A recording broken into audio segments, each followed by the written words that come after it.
Good evening, everybody. Welcome back to a more scheduled sort of programming. I am your host, Goonally Meads. I am Lee, joined by the poshest man in all of sports entertainment today. Posh Bertie, mate, how are you? You're over there. I'm good. It's very good that we're in our usual locations this time. I'm in my Yeah, room and you're not in the pub, so that's all right. And yeah, it's good to be here to talk about a very unfortunate result, but we'll also probably be talking about the Palace game tomorrow, which is crucial for us. I'm looking forward to absolutely. this Yeah. video. It's always nice to do a video with you, sir. Oh, it's always nice to chat to you as well, mate. And anyone who is watching, feel free to absolutely leave any questions and comments down below us here. Well, as long as they're nice comments, I'll put them up on the screen for you all. But Okay, and I apologise if I look to my left here. I've got mhm. Man City and Burnley on in the background. So if I'm looking over there, No, it's because I'm just keeping an eye on that. No worries. yeah, that's absolutely fine. But our Mm. focus is Yeah, absolutely on the Arsenal game as I just try and rearrange my camera a little bit there. Um, So where's the best place to start? I'll tell you where the best place to start is. Let's briefly, because we never had a real yeah. chance to do this Mm. on Thursday, did we? We never really had a chance to really digest what was going on in terms Yeah. of the Arsenal team. Mm. Um, Hopefully that's large enough for you because I can't really see it. I But can see it. I suppose the first thing I probably want to deal with. I thought that starting lineup was relatively strong, maybe stronger than I thought it was going to be. Yeah, What was I your feelings? I thought it was. I mean, it's still quite a rotated squad, Mm. and uh, I thought, but it was quite stronger than I thought, as you said. It's good. I would have started Ramsdale in goal because when you're drawing 2-2 and you need to go through, I don't think having your backup keeper might be a good thing. I thought Ramsdale was the right choice. Yeah, Partey and Saka were given a rest, which I thought is the right decision. Saka, even though he did come on for most of the game, in hindsight, but at the start of the game, I was pleased. He needed a rest. He has been playing a million minutes for us, and he needed to rest. That was good that he was on the subs bench. Partey as well. We don't want him getting injured going into important league games. So good to have yeah, Jorginho back, who has impressed for us, and and good to see Jesus, even if it was for only the first 45 minutes, getting a start back into the team. yeah, absolutely. So I'll just go back a little bit.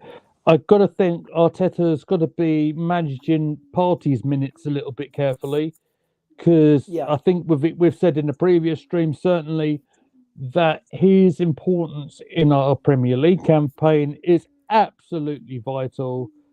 Big up to Niall Kane, who's in the chat. Hello, mate. Of course, you're in the chat. How are you doing, mate? It is great to see you there. Um, so yeah, Partey's importance in the Premier League lineup is absolutely vital. So I wasn't necessarily surprised to see Jorginho in the 11. It was great to see Jesus back in the starting 11. But otherwise, notably, Ramsdale in goal, and we'll get into the centre back pairing in a minute because of Gabriel and Saliba both started. Now that this was interesting for me because if I'm going to turn this off, sorry, there we go. mm, Because in the first leg, I thought there was a few communication issues around the back line. That's yeah. why I thought he played Ramsdale in goal, and that's why he played our regular two centre halves. Do you think that was the right call? Yeah, absolutely. Because I watched some of the high. Obviously, I couldn't watch the game live because I was doing some work commitments in the first Mm, leg, so I could not watch the full match. I yeah, watched the highlights, and from what I heard from other Arsenal fans, Kivior wasn't exactly. He didn't set the world on fire, put it that way. yeah, So.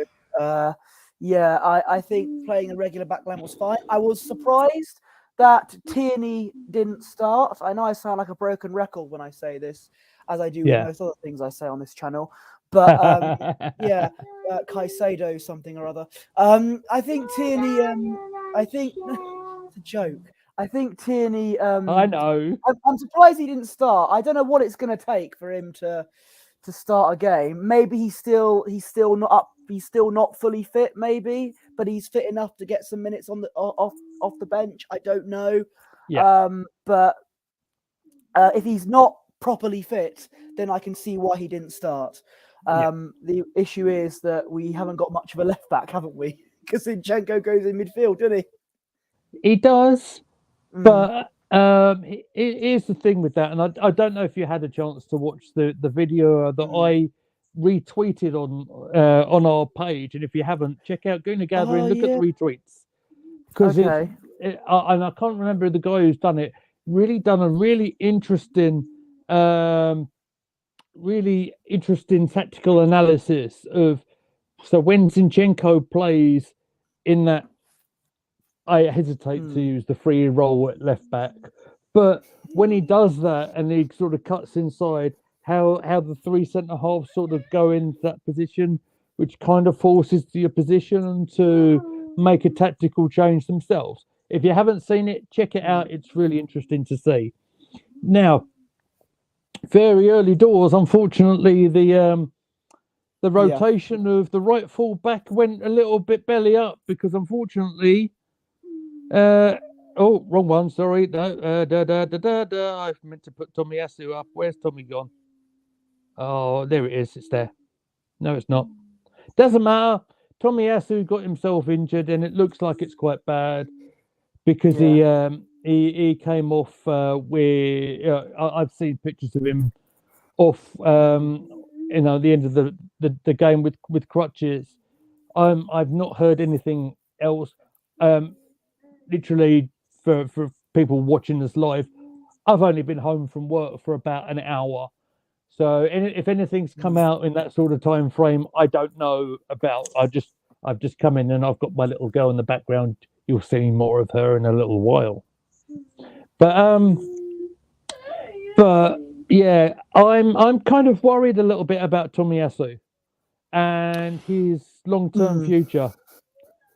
And the reason I say this, in our previous lives over in Cannon Chatter days, my good mate Stephen Best, I'm going to give him a proper shout out here. He christened Tommy two game Tommy because he couldn't seem to string two games together without pulling up an injury. That's aged well, hasn't it? Well, it has, hasn't it? He's now one game Tommy. No, I'm kidding. Yeah, and it's really unfortunate because I thought in the first leg when Tommy came on and he played left back that time when he came on the sub for the last half an hour, I thought he was fantastic that night.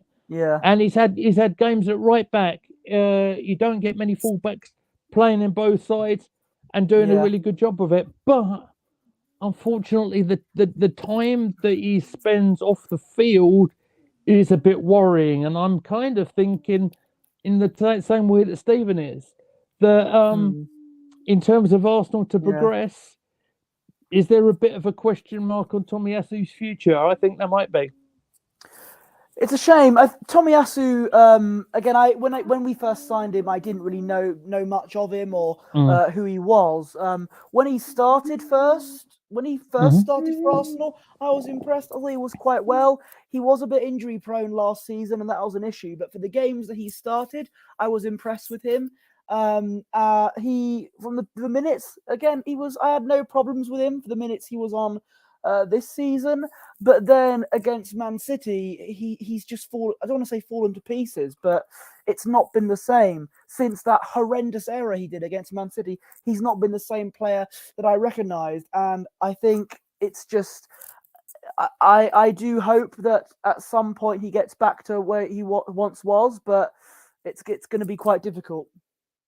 I think he's more of a rotation option, which is why at the moment I am more concerned about the other injury, which we'll talk about, We'll other get than there. We'll get there. Tomiyasu, because as at the moment we've got Ben White, who I think has done a better job at right back this season. You mean to say you think he's done all right there? He's done all right as the right back. He's done very well.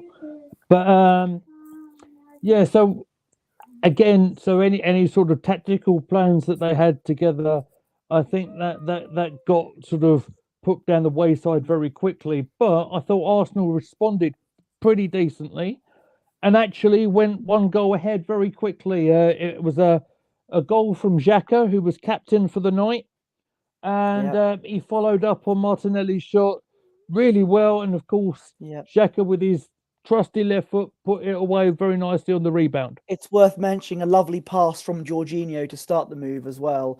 Jorginho has proved me wrong. I think he's done very well for us when he has played for us this season. I would at some point love to see Partey and Jorginho link up together. I think I've been one of the only very few Arsenal fans to think of that combo, and I stand by that. Yeah, good pass from Jorginho. It was kind of a rebound shot, wasn't it, from Xhaka, and it ended up in the back of the net. It was a Xhaka boom, and which is it's a shame we didn't go live because you missed me shout Xhaka boom at the top of my voice. You did a me there. You shifted your camera when you did that. I know. I was excited. My finger nudged my laptop there. So yeah, it was a Xhaka boom, a rebound shot, 1-0 to the Arsenal, and at the moment, Tomiyasu injury aside, things were going fine, and that was gonna be it, right? We were gonna be comfortable going in. Oh, maybe not, and the reason why maybe not is in the build-up to the goal. Aaron Ramsdale pointed out to the bench that William Saliba needed to come off. Now, this is a big old worry for me, my friend. Oh, yes.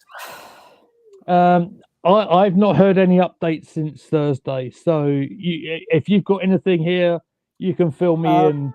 So he did not. So from what I understand, he did not leave the stadium on any protective gear or crutches.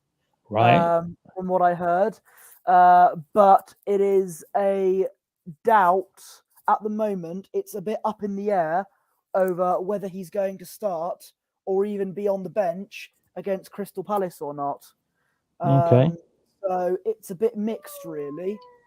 Well, that sounds more encouraging. It felt to me like it was more like a muscle injury, but what concerned me is I never actually saw it happen. And sometimes with these ones, if you don't, if it's a non-contact kind of injury, that feels like more of a worry to me. But from what you're saying there, that sounds a little bit more encouraging. In terms of tomorrow, Crystal Palace. I don't think I have any problems in Rob Holding coming into the starting lineup for this one. Yeah, I do see your point. I do see your point there. This is the part where I say I really hope. I know what I said about Saliba. He might be a bit more of a relief, but I really hope Saliba's injury does not turn out to be a bad one, and he's out for about a month or so. Because, and I'm sorry to say, I know I'm technically not allowed to slate players on this channel, but if we have to start Rob Holding against Man City and against Liverpool, we are screwed, Mr. Meadows. Just to clarify your point there, mate. Well, defensively we are. Absolutely have your opinion. Now, ladies and gentlemen, this is the one thing I really, really strongly believe in, particularly on this channel that we own and we put the stuff out. I think everyone is absolutely entitled to opinion. Now, what I don't think is in question is if someone is actually if someone's aggressive, if someone just wants to be nasty, I don't think there's any place for that in our channel. Yeah. Absolutely. All that being said, with the Rob Holding situation, and Mm. I would say that I think he's a very confident centre half. I think he will do absolutely fine. Yeah, I'll clip that definitely if for tomorrow. when we score 6, when we concede 6 against Palace, But and Rob Holding but gets sent off again. I'd rather just hold Saliba back a little bit and Yeah. make sure he's absolutely good to go Do for the you big think? matches. Do you think Kivior should start over Rob Holding? I No. know. No. Okay. And the reason why is because probably more, this is probably more accurate than anything else. I know Rob Holding better, and I know what Rob He is knows the Premier capable League of. better as well. He's a decent centre half now. I think Kivior may have a lot of potential, but I think it's quite risky in a league that he's not familiar with just at the moment. But listen, I could be proved wrong on this, and I have got absolutely no problem with that. It was just my gut feeling at the time. You could very well find similar sort of subject. Rob Holding could become so important in this sort of run-in, if you like, particularly if Ben White picks up an injury at right back. Because I was kind of thinking, kind of tactically, and this was kind of influenced a little bit by the video I mentioned previously, because the way Arsenal sort of set up with two centre halves and then the White and Zinchenko, normally with Zinchenko going a bit wandering up the field a little bit. And yeah, as I've said this before, as an older kind of chap who I'm looking for my number 3 to be actually on the left hand side. Although the camera pointed me towards the right there, I know. Technicalities, I know. But I kind of thought, I wonder if Rob can do a decent job over there at right back as well if needed. In the same vein that Ben White does. Keeping as a defensive sort of player. Rob holding, not Ben White. I can't see him at right back. I just thought I'd put it out there as something a little bit different that people aren't talking about, you know? Yeah, then I was suggesting. I know it's not your proper. You're not saying this should happen. Like I suggested, for example, Saka could potentially be a striker at some point. That wasn't my full saying this should. I'm not saying this should definitely happen. That was my suggestion. Yeah. Did Arsenal get kicked out? Yes. Did Arsenal lose the title to City? Not yet. Not yet. But welcome, Devil. Did Man United lose 7-0 to Liverpool? Yes. Anyway, yes, they did. On. Yes, absolutely. This is that's not where I want the conversation to go. No. But hey, welcome in. Thank you for tuning in again. We appreciate you. Just keep the comments nice, and we can keep going. That's all good. Right. So where should we go from here? So yes. So we've had the goal, we've had the Saliba injury, and we're at half time. And as it stood, we were looking pretty decent, weren't we? We were going to go through. Oh, unfortunately, yeah, I was all right. I was actually going into it, going, you know what? Yeah, it's all right. We can hold on. Yeah, you know. But I will say this just as a general comment. I don't think it was our best performance by any means. No. I thought we looked a little bit disjointed in some parts. Yeah, I definitely in the second half. Missed, yeah, well, certainly first half. I thought we missed Ødegaard, but again, the importance to rest the players for that Premier League run-in. Yeah, I've seen the comment. I've seen it too. Put it up? No. Did United win a title? Yes, 9 years ago. United, no, it's been a while, hasn't it? To be fair, it's been a while. You're not in the Premier League title race anymore. You lost 7-0 to Liverpool, but anyway, and also one of our most inconsistent strikers scored 2 goals against you this season. But go on. Anyway, so another real positive. Yeah. Don't bother, by the way. I won't. Another real positive for me was Jesus playing the 45 minutes. He might have looked a little getting minutes in the tank after his long-term injury. I thought that was good to see and very encouraging for the future. But he was replaced by Trossard, wasn't he? He was, yeah. It's clear that Jesus isn't. He's not fully 100% fit yet, but he's got enough in him to get some minutes in, which is very good. And I'm glad that even if it is not for the full game, I'm glad to see him back. And Trossard as a striker, yeah, that's fine. Absolutely right. But I think the best place to go next is this comment here. They're lucky to be in the top 2 this season. Do you work at Talk Sport, Red Devil? Because you seem to be I think he wants to poke the bear at us a little bit. He does. You know? Oh, it's all right. Do you know I got plenty of people in my life that do that anyway. It's fine. Don't worry. Keep it all good-natured. I can take the heat, brother. Absolutely. Keep it nice and light-hearted. We'll have no problems at all. I can absolutely take the heat. Absolutely. Oh, is there another comment there? Yeah, Jez is in the chat. Hello, Jez. Oh, it's so good to see you, mate. Welcome in. Hope you're doing well. If you guys haven't already subscribed to Jez's channel, he's a great guy. I love his work. Arsenal, the history and more. Straight off the top of my head. Boom, done. Absolutely. Give him a subscribe too.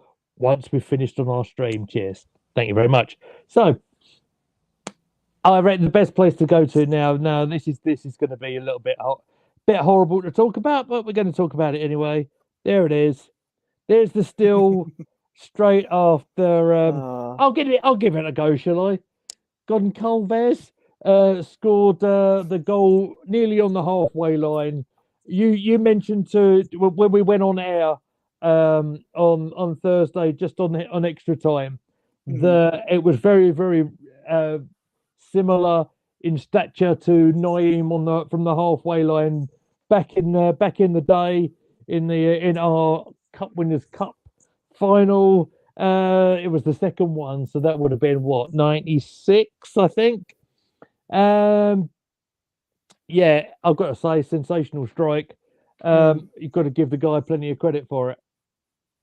Absolutely. I think I credit to him. Maybe Ramsdale shouldn't have been off his line a little bit. That's a bit unfair, Mr. Meadows. He wasn't like saying naughty words or anything. But anyway, as I was saying,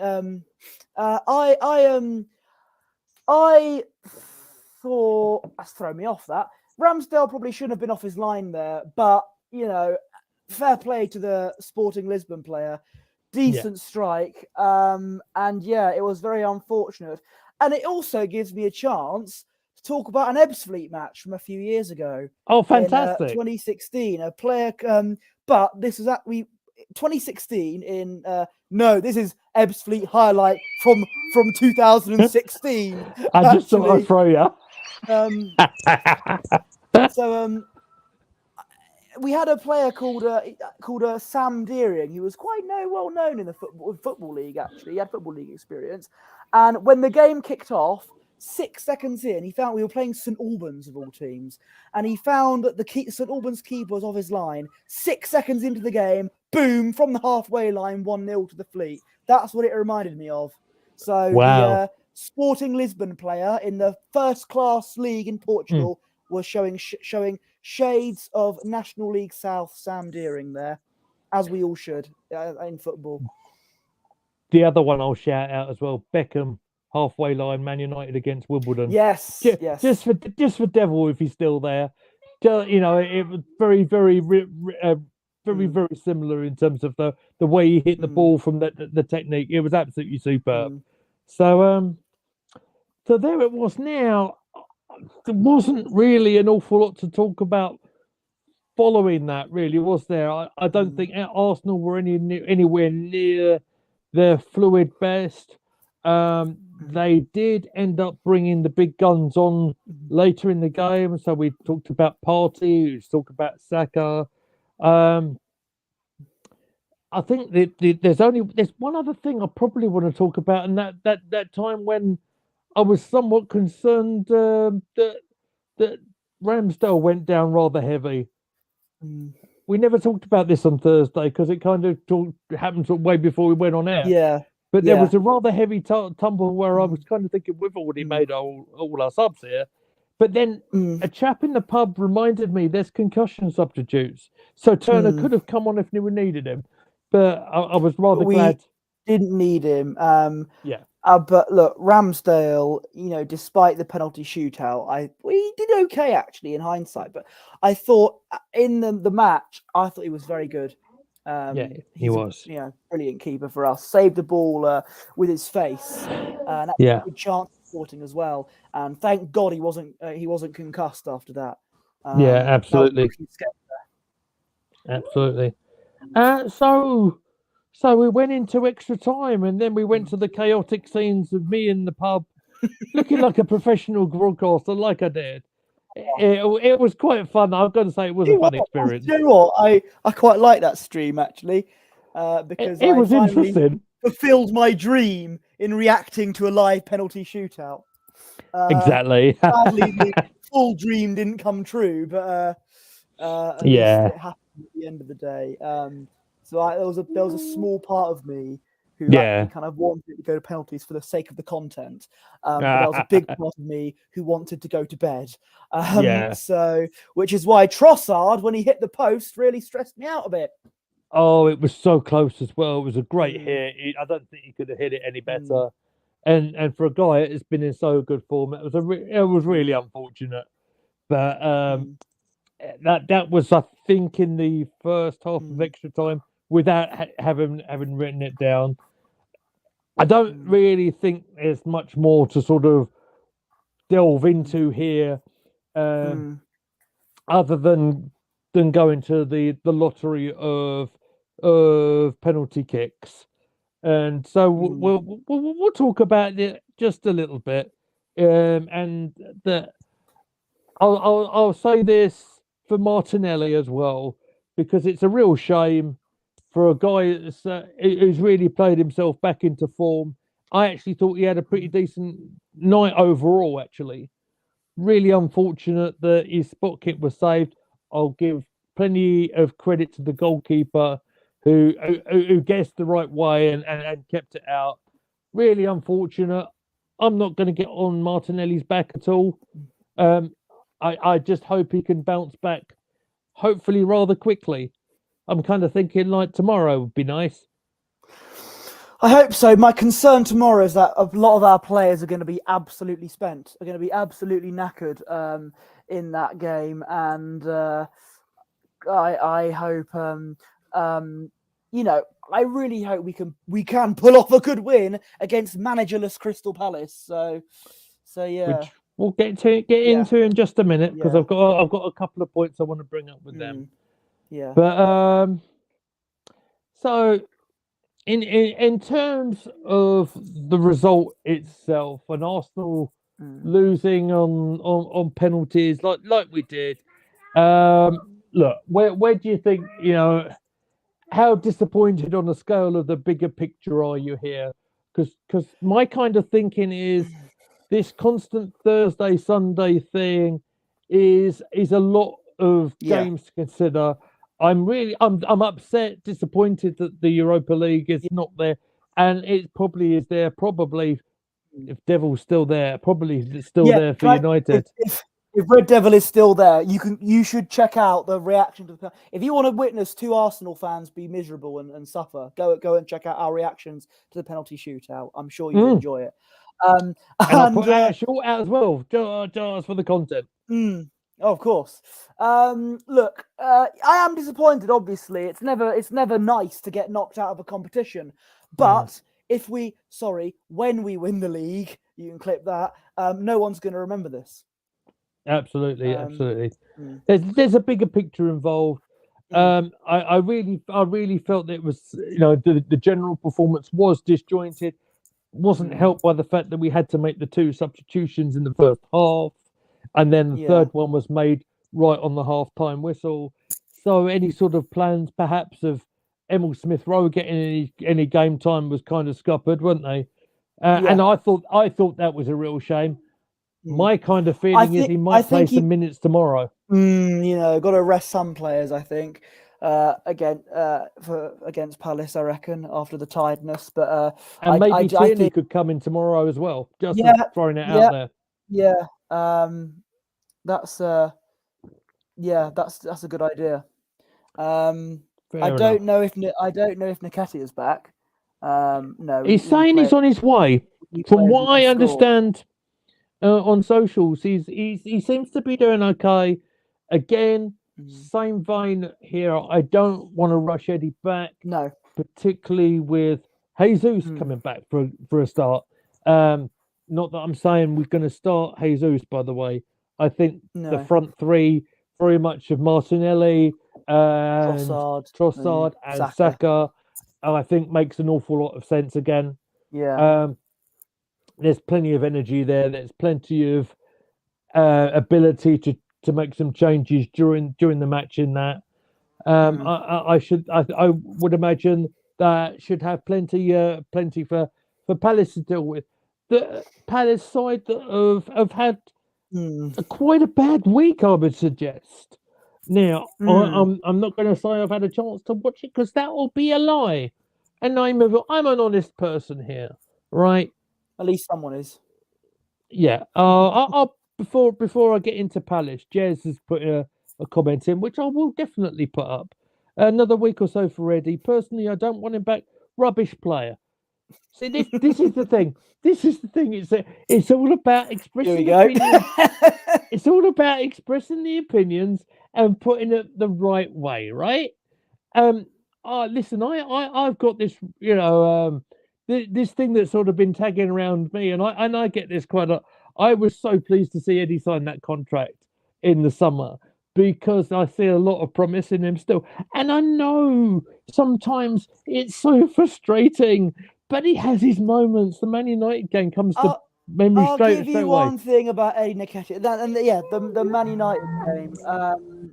He was responsible for the most iconic moment in Gooner Gathering history so far, which was our celebration for his last-minute winner against United. A certain Premier League title, which should surely be on TV. The game where if we win the league. Surely that'll be on TV. Hopefully, fingers crossed, and we can react to it and we can celebrate together. I can't wait. Please do not bottle the league, boys. Do not bottle it. Perhaps we should talk about this before we jump into the Palace. Just talking about them a little bit. The fact that it's the one Premier League game that's playing tomorrow, and Sky aren't showing it absolutely baffles me. Now, I understand the situation in terms of the I suppose scheduled broadcasts have been postponed because of what's going on in the FA Cup and stuff. But surely we put the money down to watch these channels. I would have imagined it wouldn't have been difficult. And I know Sky just are actually going to put the highlights on. I don't know if it's full highlights or what. See, this is why definitely 100% legal streams have become so popular. This is why, and Sky wonder why that's happening. Well, it's frustrating. Any game. Really is frustrating because we all want to watch it. That's why we put the money down for it. But you can get some content in. Absolutely. Eddie has scored 4 goals all season and played well in one against Man United. That is not good enough. Yeah, that's probably a valid point. I get that. I get that. Absolutely. And, but the thing is, we can't do anything about that at this stage because he's in our squad and there won't be any more changes until the summer anyway. But and I can't see him leaving anyway. As much as some people might want him to, I can't see him leaving. I can't,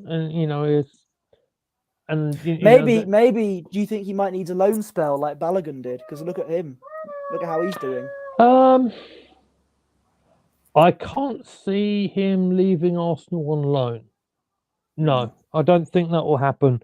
If anything, if he does have a move in the summer, it'll be a permanent one, move to somewhere. And that's kind of something I spoke about in that video I did for Canon Chatter back in the day when I said about him signing a new contract. And if it doesn't go absolutely 100% to plan, at least we won't lose the guy for a free transfer.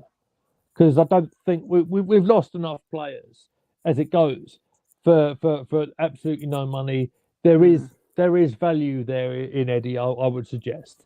And if you're looking sort of further up the line, if you like, we're looking at obviously Champions League football at some stage during the season. You probably want to look at an upgrade, maybe. I didn't compare Nketiah to Balogun. I said that he might need a loan move, maybe not in the Premier League, but similar to what Balogun did, which was go maybe to another play in another country or something. Because players like, again, Saliba and Balogun managed to, because when Balogun played for us for a little bit at the start of last season, he wasn't exactly that impressive. He's gone out on loan and he has completely blossomed. So who knows what may happen. For him. Yeah, I'm very pleased with how he's doing. Jez says he went on loan to Leeds. He went on loan to Leeds and couldn't get in their starting lineup. Says it all. Absolutely. We will definitely talk about Balogun another time, I think. Possibly at the end of the season when we talk about players potentially coming back and players leaving and stuff. So we're going to go in. We're going to go into Palace, and first up, their week on Tuesday didn't start particularly great. No. Patrick Vieira's side, as it was then, they lost 1-0 to Brighton. Solly March scored in 15 minutes. Yeah. The only other thing I really know about this is the lack of goalkeeper in the Palace lineup. So can I just say, Solly March wears the number 15 shirt, and he scored on March 15th. Wow, that's a spooky comment. Wow, that's amazing. Yeah. Okay. You've thrown you off now. You've thrown me off. You've thrown me off, but I can get straight back in there, and that's not a problem. So, if I am remembering, what's his name? Gaeta? That's right? Isn't goalkeeper. He has got an injury. Okay. The Welsh keeper, that'll be Hennessy. Wayne Hennessy, yes, former Wolves player, I remember. Yeah, he's also injured. Wow. Okay. Jack Buckland, do you remember him? Jack Buckland, yeah, he's at Man United now. He's at Man United on loan. I double checked this. He was on the substitutes bench for United's game in the Europa League. I'm sure he's having a lovely time sitting on the bench there. But it's rather left Palace without a recognised first team goalkeeper, and it was left to youngster Joe Whitworth in goal on this this game against Brighton. Rookie goalkeeper making his debut appearance for Palace. I don't know how he done. Did you see how he played? No, that's expert analysis there. No, I didn't. Thank you for that. So I don't know much about him. So I expect him to start against us. We'll see how he does there. Saliba is out for a few weeks now. Is that confirmed? I would don't imagine know that's probably just come out the presser. Okay, I don't know when we have Liverpool or Man City first. I think we got Liverpool on the 9th of April. I'm praying Saliba will be back by then, because I have grave reservations, as I said, of Rob Holding starting in defence against Cody Gakpo, Darwin Núñez, and Mohamed Salah. Yeah, absolutely. But I think I'm right in saying we're going into international break, which will probably be about 2 weeks of Premier League football look, 2 weeks of football, we don't have to worry about. So maybe this isn't necessarily a bad thing. If it's a few weeks, maybe Salah could come back. We'll see where it is. I'm Yeah. no medical expert, So so if it's for a few weeks, so mm, okay, I don't. I've got a calendar here. Salah will be out for 3 weeks. I've got my calendar here. yeah. So if it's 3 And weeks Jez now, is 2, reporting in 1, L'Equipe. he might make it back for the Liverpool game. Yeah. Might. It will be Okay. very touch and go, I reckon. Very much so. Okay. Well, that's really cool. And everyone that is watching, by the way, once we are done here, in about half hour's time, I just received a notification because I've subscribed to Jez Collins' channel, the Arsenal History and More. I've hit the bell As icon, everyone should. and as everyone should on our channel too. So make sure in about half hour's time, 7:30 UK time, you go and have a watch on Jez's channel because he's a great lad and he knows his stuff. So make sure you tune in for him then. So so they finished that game 1-0 to Brighton. Next day, old Patrick Vieira got sacked. What were your views on this one, mate? I know they were in a bad run of form, but I was shocked by that. I said, first game of the season was against Palace at Selhurst Park, and even we said they look like a decent side, and it looks like Vieira is building something quite promising with that team.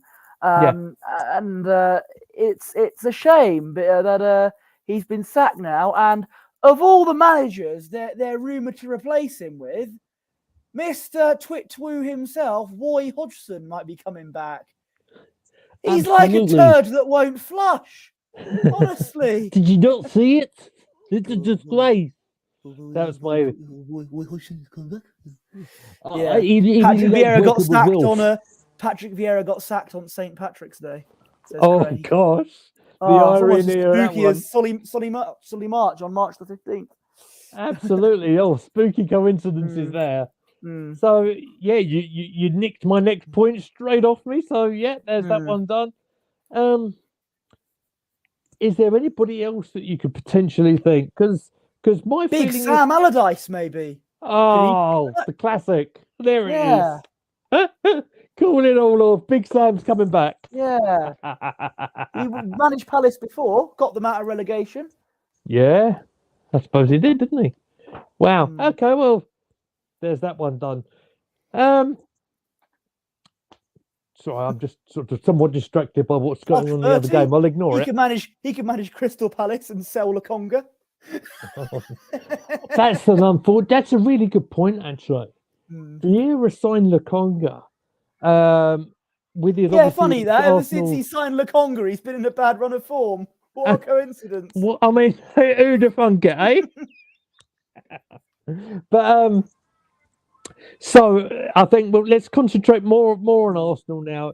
So we kind of sort of spoke about briefly about an Arsenal potential lineup for the game. Obviously, there's a couple of players who definitely aren't going to play.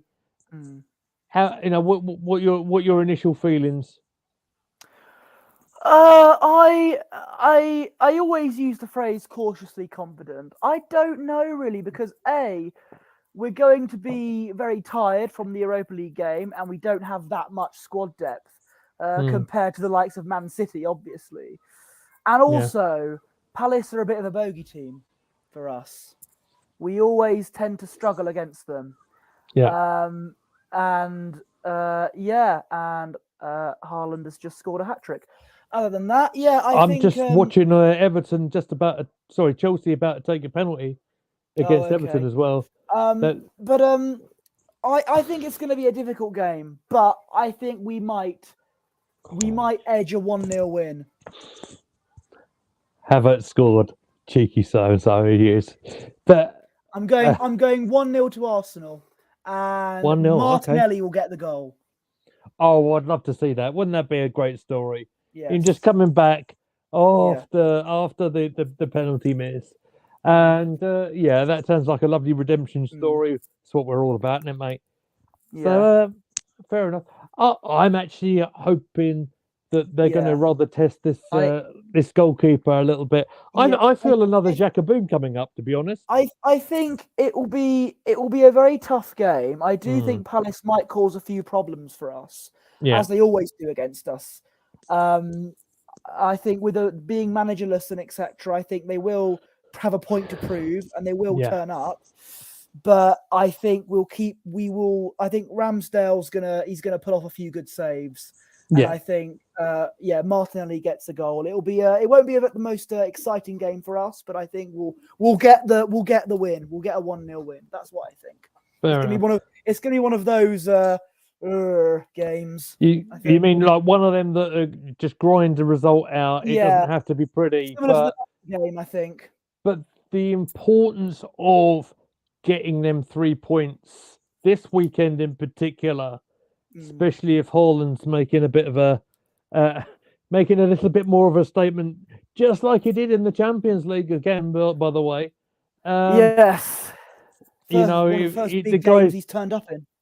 the guy scores the big goals when it counts, doesn't it? Yeah, And not you the Premier know, League though. well, he scored a few in Against fairness. the really big games.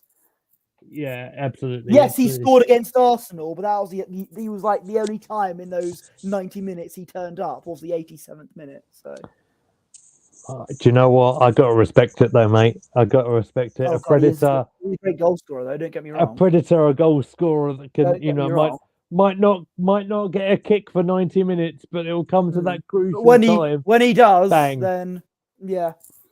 I mean that's a proper centre forward. That is proper old school centre I forward. think he the problem people have said he doesn't suit Man City's system very well. They have to work a bit harder. That's what the problem was around it. That's what I was hearing. But I don't know. This isn't Man City TV. This is Guna Gathering, my friend. Absolutely, and mate. I hope we get against Palace tomorrow. Absolutely. And we are going to come back on our YouTube channel on Monday. Shall we pen it in now? Because we haven't done anything like set up the stream yet, mate. Shall we? Yeah. Normal time? Absolutely. Monday, normal time in the evening. And we'll either be very happy or very frustrated, depending on the result. Absolutely. So, yeah, expect to see us at 7 o'clock. Don't know who's going to be on the panel yet. We'll put invitations out. Anyone who might be interested to appear on our channel, just give us a DM or give us a tweet on at Guna Gathering. We'll put the banner up in just a minute. And yeah, we'll see if we can sort something out. Also, before we leave tonight, I want to point people in the direction of our other little hobby, our other little interest. And it's very well known, I guess, from this stage that myself and Porsche really love our WWE or love our wrestling, if you like. We're not watching WWE, by the way, because I think that'll get us in a lot of trouble. But on our Twitch channel, which is kind of my Twitch channel, which I've kind of rebranded a little bit, and it's twitch.tv/Gunnerly Meads. That's my Twitter name as well, by the way. Absolutely. Hang on a minute. We are going to jump on tomorrow at Twitch, and we're going to watch a little bit of wrestling, potentially some very exciting. I'd quite like us to watch a WCPW World Title match, the one in the cage, but we'll come back to that tomorrow. There's a match I have in mind, but we'll have to wait until the future, I think. You've got something else in mind? We'll talk about that in a minute. But meantime, Posh, if you want to tell everybody, I know it's on the screen, tell them where they can. Tell the people where they can find you. Well, my Twitter is on screen there at Posh Bertie, but my Instagram as well is at Bertie Wanless. My account is private, but I will accept requests unless, of course, you're a bit weird, which none of you are. You're all brilliant. Absolutely. There is but one other thing I want to do, and this is as a little special thank you to one Golazzo, one Fran, who I received a very special delivery from during this week. So I am just going to press this button here, and then I'm going to press this little button here, and there is my gorgeous little Amy, who is actually wearing one of our Fran's hoodies. Now, if I take the front shot off, it's all customized as well, by the way. It's got Golazzo on the front. It's also got Guna Gathering on it. And if you look on the back, there it is. There's one Bukayo Saka. And these drawings are so good. Fran draws all her stuff all by hand. And then she gets all her work in. She processes it through and prints it on hoodies and t-shirts. She's so good. And I'm so appreciative of her work and everything. So there you go. There's a little advert for our Fran. Golazzo.com. Check her work out. She's absolutely amazing. Hopefully we'll have her back on the channel very, very soon. We're just going to conclude by saying you can find me on Twitter at Goonally Meets. Oh, I just did it. I beat you. I got it.